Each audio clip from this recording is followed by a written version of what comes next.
Siklab, sigaw ng pangarap. Kailanman natitig, sulat na inamo. Ginawang panata, bawat sapoy, sandat at pag-asa. Tinig ng bayan ay higit sa akin. Tibok ng puso'y magtatanggol muli. Sigaw, nagahanap ng puso, ikaw pag-asa ng bayan. Tagapagtanggol sa gitna ng mundo. Sigaw, di kami mapitigil. Ako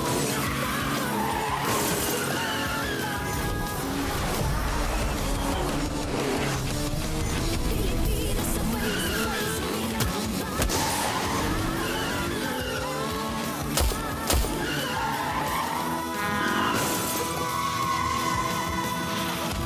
Sigaw. Ano nangyayari sa bubong? Rudy!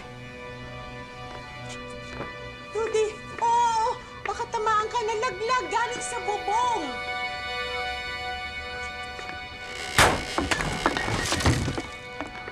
Dante! Anton! Ano? Tayo. Rudy! May narinig ako eh. Rudy, bakit?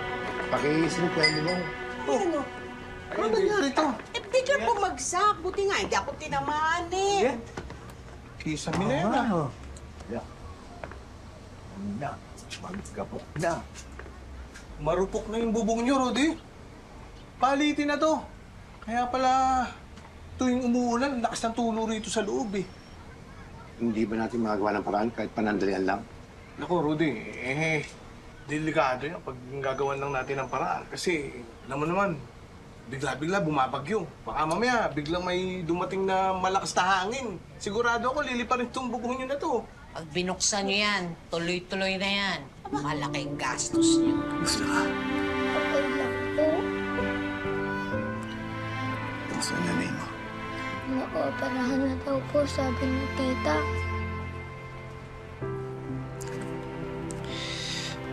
Uchoy, huwag ka mag-alala. Hindi pa babayaan ng Diyos sa nanay mo. Natitiyak ko sa'yo na mabubuhay siya. Tatakot po ako. Huwag ka matakot. Alam mo, sa buhay ng tao, darating ang pagkakataon na wala tayong makakasama at kinakailangan mo maging isa. Kaya kinakailangan mo itong matutunan labanan at harapin.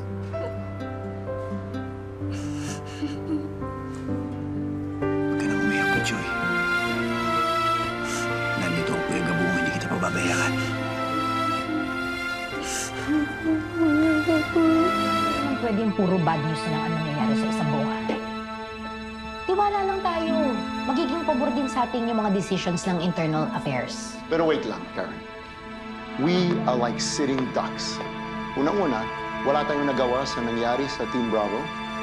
At pangalawa, wala tayong magagawa sa decision ng internal affairs. As in, wala.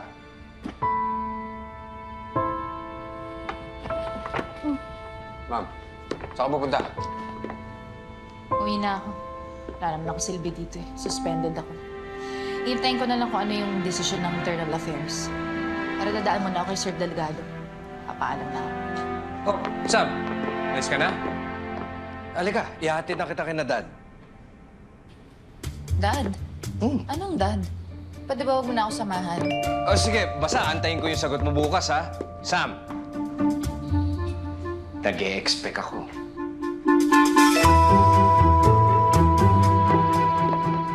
Sir, nag-expect.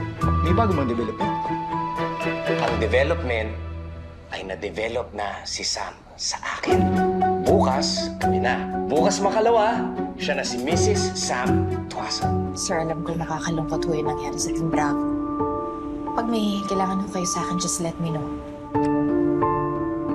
I just want you to be safe, Sam. Salamat, sir. Kumusta pala yung pagtatanong sa'yo ng internal affairs? Ayun ho, ang sabi ho nila, yung statement ni Mr. Chan na makakatulong sa akin, susi para ma-absuelto ako. Kaya lang ito po yung nangyari.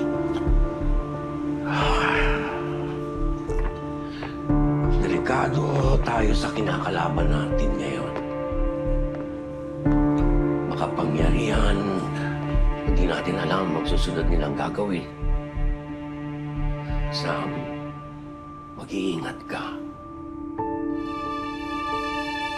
Kung merong kang mapansin kay na hinala, tawagan mo lang ako. Siya nga pala, siya si Gabo. Siya yung nagligtas sa inyo ni Pochoy nung na-hold up kayo. At siya din yung tumulong pagbayad dito sa ospital. Maraming salamat ka po. Utang ko sa iyo ang buhay ko. Hindi ho.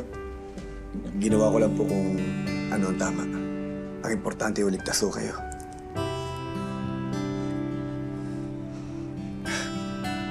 Puchoy, tutuloy na ako. Magaling mo kayo. Salamat. Sige po.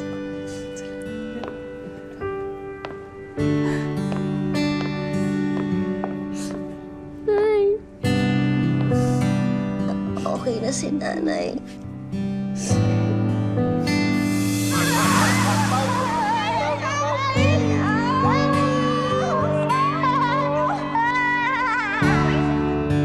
Ano ba problema mo, Betchay, ha? Hindi lang natuloy ang gusto mo sa pag-aareglo, eh kung umasta ka para kang bata. At bakit mo pa pinagpipilitan yung pag-aareglong yan, ha? Siguro naabutan ka na, kaya ganyan ka umasta. Saka, posibleng mga tauhan sila ni Jacinto. Kitauhan ni Jacinto o pulis. Eh ano naman, gusto nilang makipag-areglo. May kasalanan sila sa atin. Oh, eh gusto nilang tumulong, di tatanggapin ko. Gabo! Ano galing? Akala namin kung ano na nangyari sa'yo. Bakit ngayon ka lang? Ano? Hindi ka ba ng bagong misyon? Nanggaling ako sa matinding training eh. May pinirmahan ako. Kaya hindi ko pwede sabihin sa inyo kung ano mga susunod kong misyon. Baka naman sobrang delikado yung susunod na misyon mo, ha? May papirma-pirma kang kailangan. Oh, ano naman delikado? Ba't tayo matatakot, Tekla? May mga armas tayo. Oo nga, Gabo. Huwag kailangan mo ng tulong, ha? Sabi ka lang sa amin, mas makakatulong na kami sa'yo ngayon. Hoy, tumigil kayo ah. Hindi porkit may armas na kayo, tatapang nyo na. Baka mamaya dyan pa kayo madisgrasya. Yung nangyari sa akin, kaya hindi pa nila tinutuloy ang demolition dito sa ganito ang lupa. Tapos ikaw pa magtatraidor sa atin? Ay, Mami, ang sakit mo magsalita, ah. Baka nakakalimutan nyo. Lahat tayo nakinabang sa binigay nila. Pati yung pagkain kinakain nyo. Galing yan sa kanila. Betchay, hindi pera ang usapan dito. Ang punto rito, nilalagay mo sa alanganin ang buong ginintuan lupa. Dante, matagal nang nasa peligro ang gininto ang lupa. Hindi atin tong lupang to. Kaya habang gusto nilang magbigay, tatanggapin.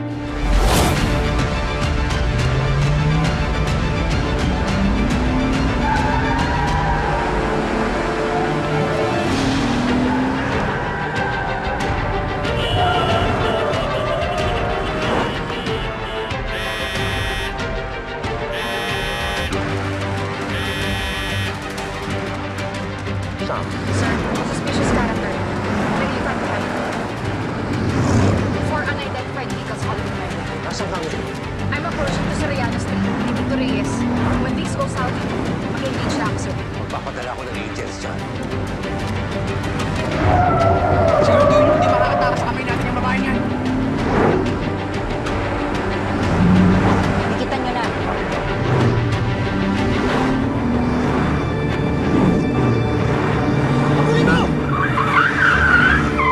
Sige, Sir Isaac, nasa Kalye Soriano. She needs backup. Tara, tara.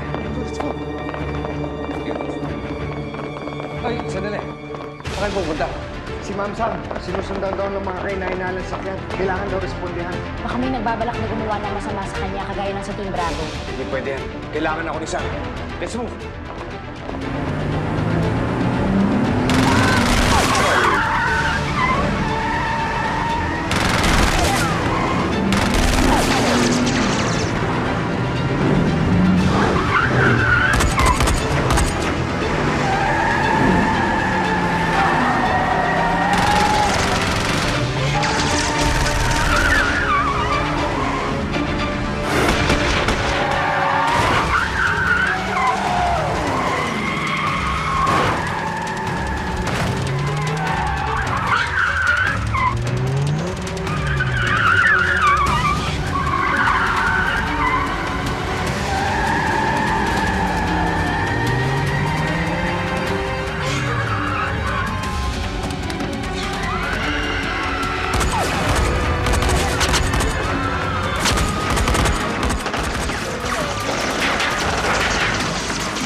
oras habang hindi gumagalaw ang lupa ko. Kinausap ko na ang koneksyon natin at ginagawa na nila ng paraan para matuloy ang demolition. Paano pag nalaman ni Gabo na tao tayo ni Django? Hoy! Sabi niyo nga? Bakit? Eh, kung tatlong traidor ang tanungin mo, Gabo, balik-aso na naman sila ni Django. Alam niyo nang wala na si nanay. Kayo na lang ang pinaka-importanting tao sa akin ngayon. Napakaswerte kong ama. Nagkaroon ako ng anak na katulad mo. Lalong napakaswerte ng babae. Mahalin mo. Hindi makakalayo yun, boss. Ayun! Ang nanay! Kami naman niya babae! Magwala ka na! Kailangan mo na kasi niyo! Pag may gagawin siya, tumatawag siya at napapaalam. Mula kaninang umaga, hindi siya nagpaparamdam. Hindi ko na tuloy alam kung anong nangyayari sa kanya. Mas mabuti na yung sigurado ako. Patabi niyo! Coco Martin Singabo. Weeknights, 8 p.m. Pagod na ako. English pa. Mission accomplished ako kapag kayo po sa Mission accomplished ako kapag feeling ko nagagawa ko yung pinaka-best ko para sa isang proyekto o sa kahit anong bagay na buong-buo. Na lahat ng idea ko na ibigay ko. Na wala akong taong pinataka. Mas minamahal kita kapag minamahal ako. Mas minamahal kita kapag ang hirap kapag specific pala.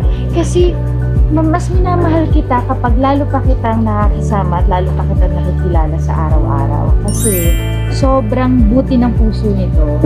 Sobrang lahat ng tao iniisip niya more than sarili niya.